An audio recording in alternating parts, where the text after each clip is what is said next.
Bonjour à tous, c'est Passion Aquariophilie. Aujourd'hui, on se retrouve sur mon aquarium de 60 litres et on va parler des guppies, aussi bien dit Poecilia reticulata dans leur nom scientifique. Donc, je vais vous montrer à quoi ressemblent plusieurs guppies. Donc, un guppy peut très bien être de noir comme blanc lors d'une naissance. Ça varie de toutes les couleurs et de tous les motifs. Aussi bien au niveau de la forme de la queue. Donc, ça peut être une grande queue bien vaste ou ça peut être une queue en fourchette, une queue en pointe. Tout dépendra des parents que vous avez mis. Donc c'est sûr que si vous avez mis une femelle grise et un mâle gris, ça peut produire beaucoup de guppies de la même couleur. Si vous mettez un mâle, exemple orange comme j'ai, et une femelle un peu bleue, ça pourra produire une couleur très jolie. Donc, je vais vous montrer de plus près à quoi ressemblent mes guppies.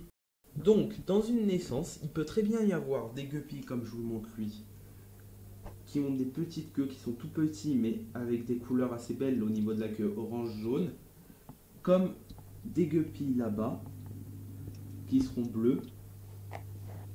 Yes, ils sont passés derrière le pondoir. Ici, qui seront bleus, orange ou presque transparents.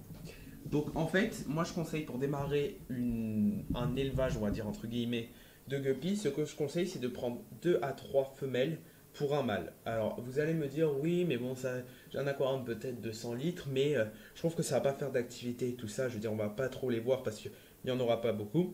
Je comprends mais bon au bout d'un mois vous allez vous retrouver avec une trentaine de petits si vous les sauvez tous. Sinon sur une portée de 20 à 80 petits, si vous laissez la nature en faire, vous en retrouvez avec 5 au final. Mais bon, vu comment ça se reproduit, ça, après, c'est à vous de voir. Donc, je ferai une vidéo plus précise sur la reproduction des guppies. Voilà. Donc là, je vais vous montrer, j'ai ici des albins. Donc là, pour l'instant, il n'y en a que 5. La mère est en train de les reproduire, pardon. Donc, juste ici, les albins, en fait, c'est les petits. Là, ça fait que 3 mm. Ça bouge, mais c'est tout petit, donc c'est assez dur à voir. Je ne sais pas si vous allez bien les voir. Je vais faire un zoom.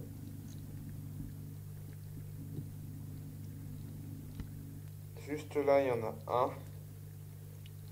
Là-bas, vous voyez, contre le mur, il y en a un. Voilà, donc là, vous le voyez bien. Donc, en fait, les albins vont faire leur taille approximativement au bout de 2 mois, leur taille adulte. Donc, on pourra commencer à voir si c'est une mâle ou une femelle. Donc, ça aussi, je ferai une vidéo pour savoir. On pourra les voir, je pense, normalement, d'ici un mois à un mois et demi. Parce qu'ils vont commencer à prendre une taille qui va varier de 2 cm. Donc, un guppy, il faut savoir que ça fait entre 3 et 5 cm. Donc, les guppies mâles aussi, pour reconnaître si vous avez du mâle, sont très colorés par rapport aux guppies femelles que je vais vous montrer juste après. Voilà. Allez, on va voir les guppies femelles.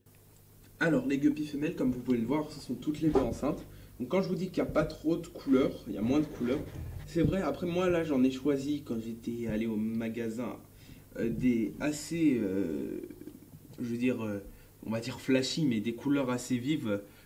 J'ai essayé de prendre celles qui ont le plus de couleurs. Alors, comme vous pouvez le voir, alors il y a là, celle-ci a commencé à donner naissance ce matin et elle est encore pleine. Donc, comme je le redis, je ferai une vidéo sur savoir comment les symptômes d'une femelle enceinte et tout le tralala. Voilà. Ensuite, comme vous pouvez le voir, bon, j'ai aussi des escargots là, mais ce qui est bien, c'est de varier l'environnement. Donc ça, je ferai aussi une vidéo sur comment bien faire un aquarium. Donc, je vais repasser sur les mâles. Alors, il faut savoir que le guppy, c'est vraiment pas un poisson territorial ni carnivore. Alors par contre, c'est sûr, ça peut, à force de vouloir se reproduire, pardon, les mâles vont peut-être tuer les femelles si vous ne les sortez pas dès que vous voyez les symptômes d'une femelle enceinte. Donc, ça se comporte très bien avec les autres poissons. Après, c'est sûr, si vous mettez des chiclidés ou des poissons très carnivores, c'est sûr, ils pourront peut-être les manger. Donc, les scalaires, exemple dicus. Les dicus, vous pouvez mettre encore des poissons zèbres là, parce qu'ils vont beaucoup plus vite que les guppies.